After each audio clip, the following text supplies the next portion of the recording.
En el libro de Mateo 6:33 dice: mas buscad primeramente el reino de Dios y su justicia, y todas estas cosas os serán añadidas. Amén. En un contexto de afán, de ansiedad, de necesidad, de escasez, de preocupación, el Señor nos da esta palabra: busquen primero el reino de Dios y su justicia, y todas las demás necesidades serán añadidas por el Señor. Amén. El consejo de Dios para la Iglesia Bautista Sublime Gracia de aquí el cambio en su primer año es eso: busquen el reino de Dios. ¿Qué significa, buscar el reino de Dios?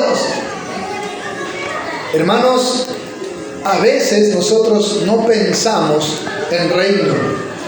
A veces pensamos en congregación, a veces pensamos en el sector donde estamos, a veces pensamos en nuestra denominación y olvidamos el reino de Dios. Y amados hermanos, cuando pensamos en el reino de Dios, pensamos en Dios en el trono. Amén. Y pensamos en que toda persona en este planeta que ha recibido a Jesucristo como su Señor y Salvador es un hijo de Dios y es un súbdito del reino de los cielos. Y esos somos millones en todo el mundo. Cuando pensamos en el reino de Dios, ya no pensamos en congregaciones, ya no pensamos en grupos, ya no pensamos en denominaciones, ya no pensamos tal vez en sectores. Pensamos en lo que Jesucristo dijo: hasta lo último de la tierra. Amén. Por eso es importante pensar en reino de Dios. Si pensamos solo en nosotros, solo en un grupo, solo en un equipo, no vamos a crecer más allá de lo que estamos realmente construyendo. Si pensamos en el reino de Dios, ya vamos a empezar a pensar en la Iberia, en ir más allá, en otros lugares donde aún no hay presencia bautista. Amén.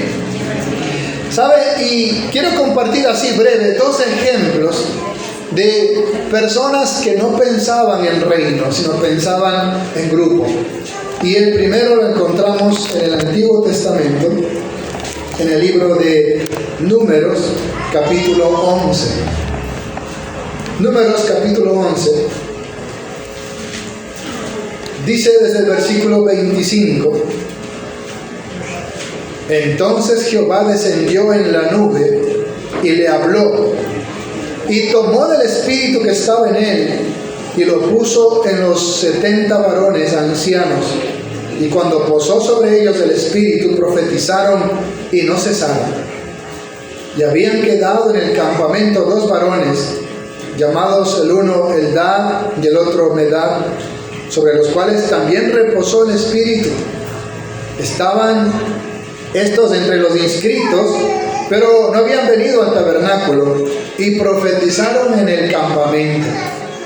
Y corrió un joven y dio aviso a Moisés y dijo: Eldad y Medad profetizan en el campamento.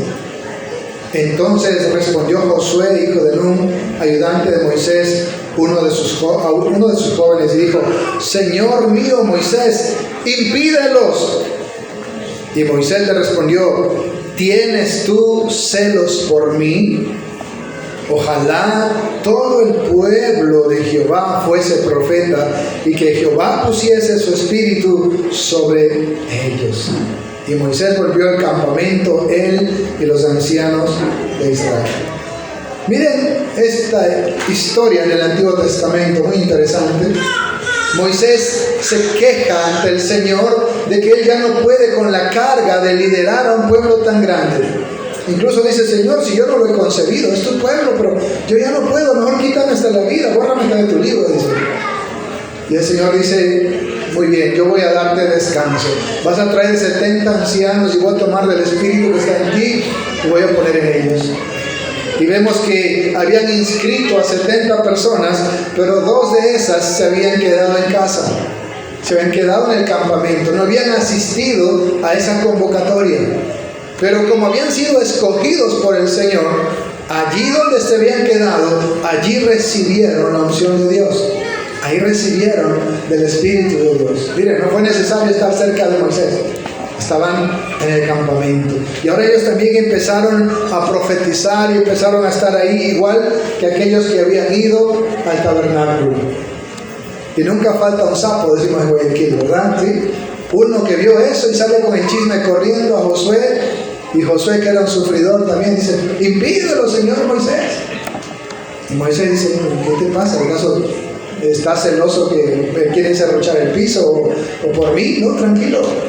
¿Qué más quisiera yo que todos fueran profetas? Amén. ¿Cuál es entonces aquí la visión de Josué? Señor, como esos no son de nuestro grupito, ellos no tienen por qué estar haciendo lo que nosotros acá hacemos. Como no vinieron y faltaron, así que se lo perdieron, hay que dejarlos fuera. Amén. Pero amados hermanos, cuando Dios te ha escogido para ponerte en un lugar, nadie te va a sacar de él. Amén. Nadie te va a remover de ese lugar. Recuerdo una vez que le dije a Valeria: no pelees por migajas, ¿verdad? Dios tiene algo grande para ti. Y creo que hoy ella lo está disfrutando. A veces nosotros nos afanamos a las cosas pequeñas porque pensamos que hasta ahí, y no entendemos que los pensamientos de Dios no son nuestros pensamientos. Sus planes son más grandes que los nuestros. Amén. Hermanos, si en la congregación vemos que hay hermanos que perfilan como pastores, no se asusten.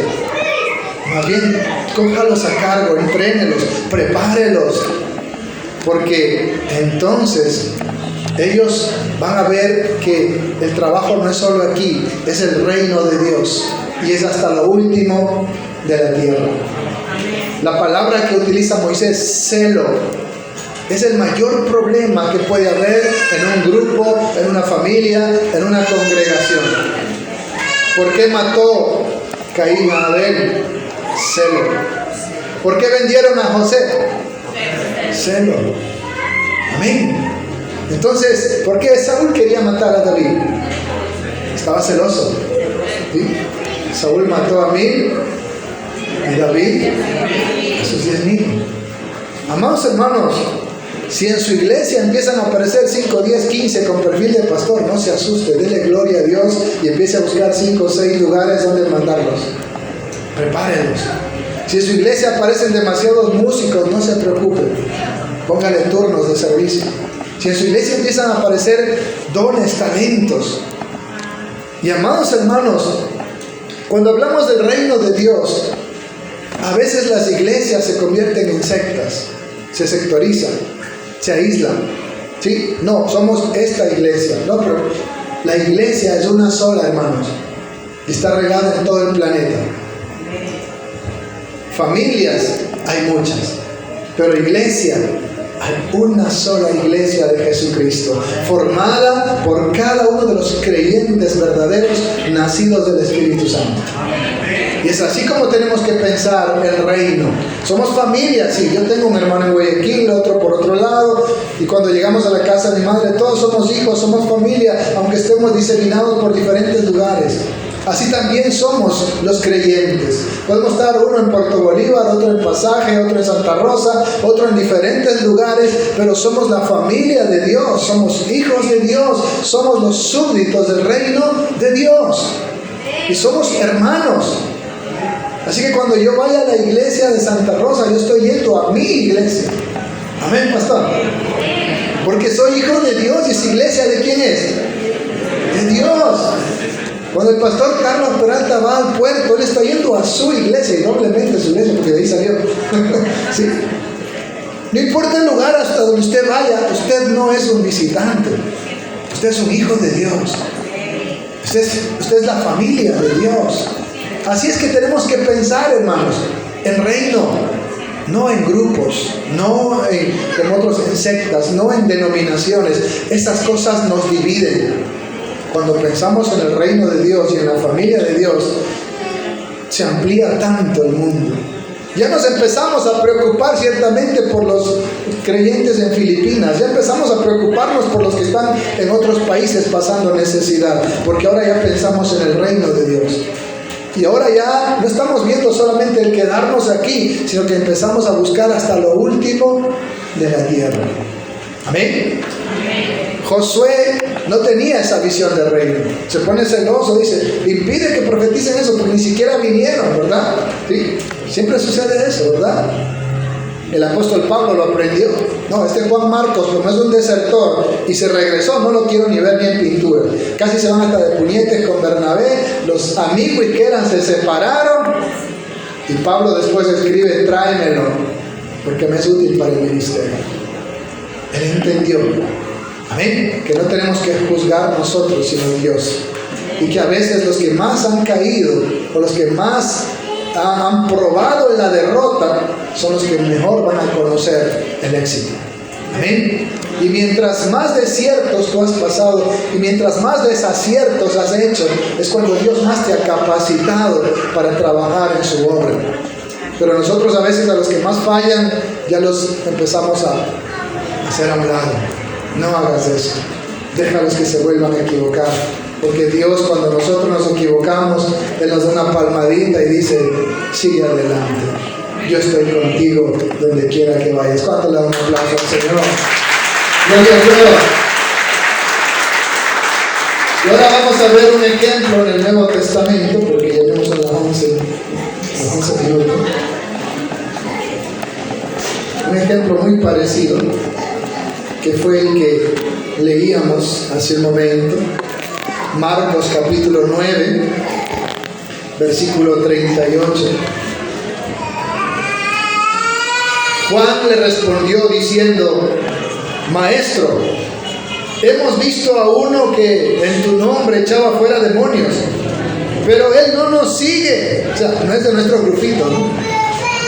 Y se lo prohibimos porque no nos seguía. Pero Jesús dijo, no se lo prohibáis, porque ninguno hay que haga milagro en mi nombre que luego pueda decir mal de mí. Porque el que no es contra nosotros, por nosotros es. Amén. Juan ha sido sufridor, miren, ¿no? ¿Sí?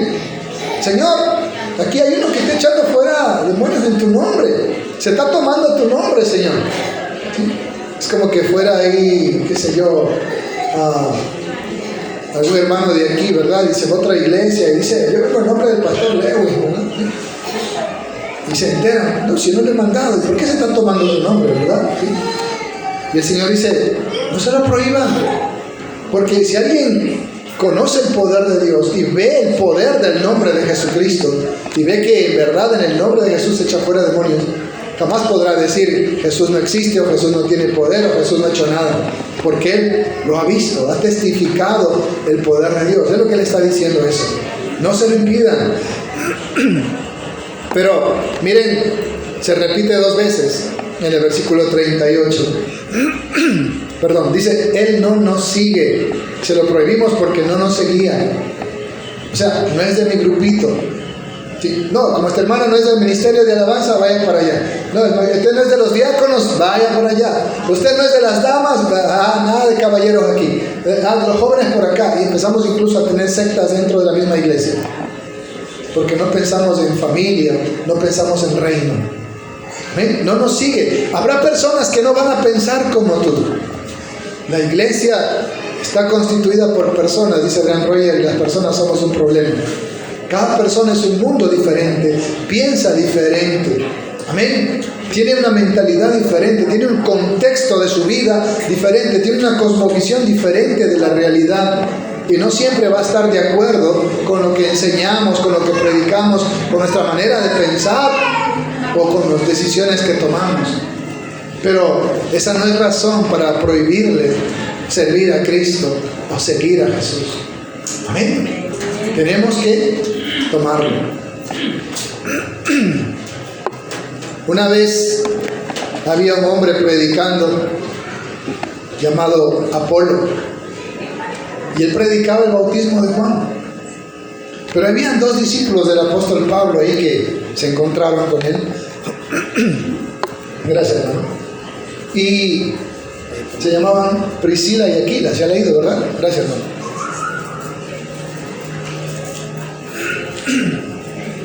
¿Qué hacen Priscila y Aquila? No le dicen, hey, ¿qué vienes a hacer aquí, Apolo?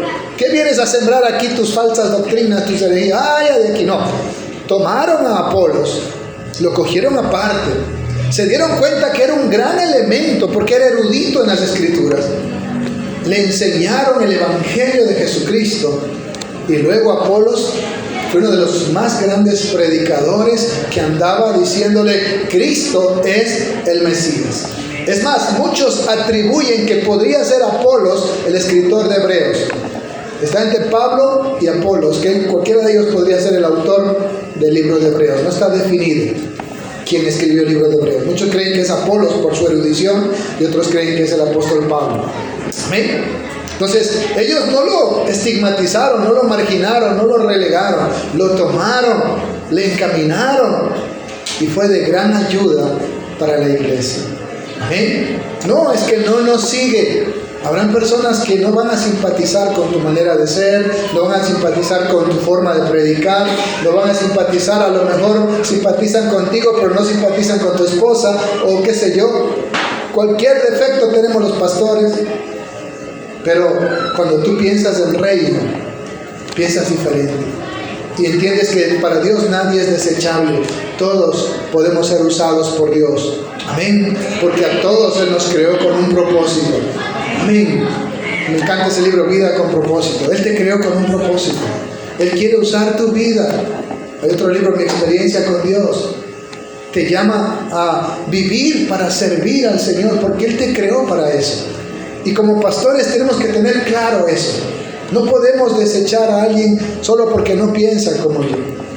A veces en la iglesia hay hermanos o hermanas que me llevan la contra y son como mi aguijón en la carne, pero yo doy gloria a Dios por eso. ¿Sabe por qué?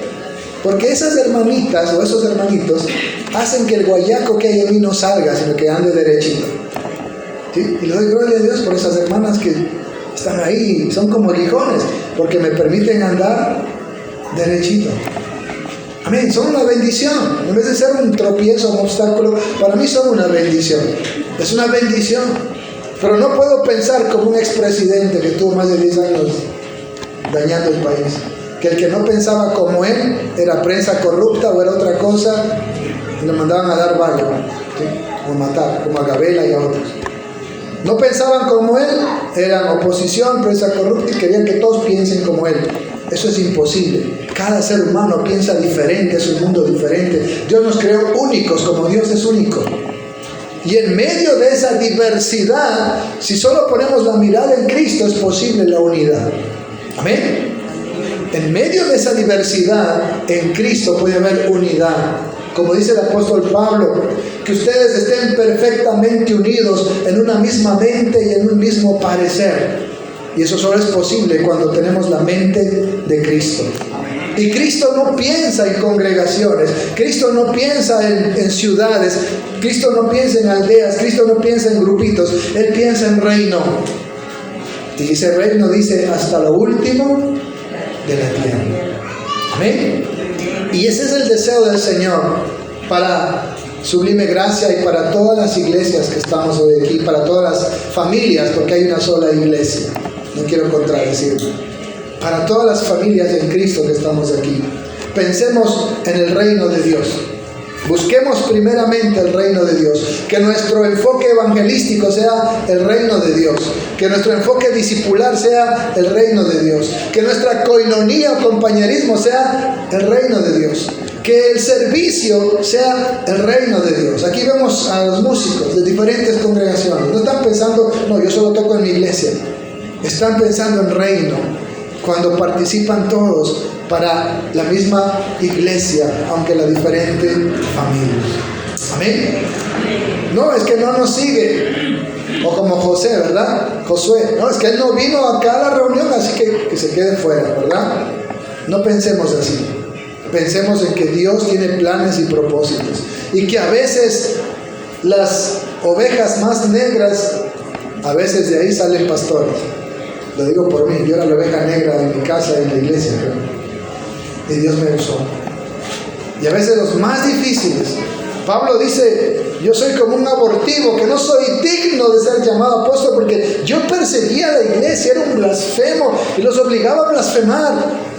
Pero Dios tuvo misericordia de mí. Así que, amados hermanos, a esos que no piensan como usted, a esos que no le siguen, o a esos que no vienen aquí a predicar pero se van por otro lado, que no profetizan aquí, por decir, como usando metafóricamente lo que dice Josué, sino que en otro lado lo hacen, gloria a Dios. Dice el apóstol Pablo, Pablo no era sufridor. No me importa si lo hacen por competencia, no me importa si lo hacen por envidia, lo importante es que Cristo es glorificado, Cristo es predicado. Pero no le tape la boca a ninguno de aquellos que quieren predicar de Cristo, que quieren servir al Señor. No le quite las ganas. Más bien, como hicieron Priscila y Aquila, encamínelo a hacerlo con excelencia para que el reino de Dios se extienda. Mas buscad primeramente el reino de Dios y su justicia, y todo lo demás vendrá por añadidura. ¿Sí? Aquí va a venir por añadidura el terreno propio, va a venir por añadidura el edificio propio, va a venir por añadidura todo lo que podamos soñar, porque no hay nada imposible para Dios. Amén. Vamos a orar.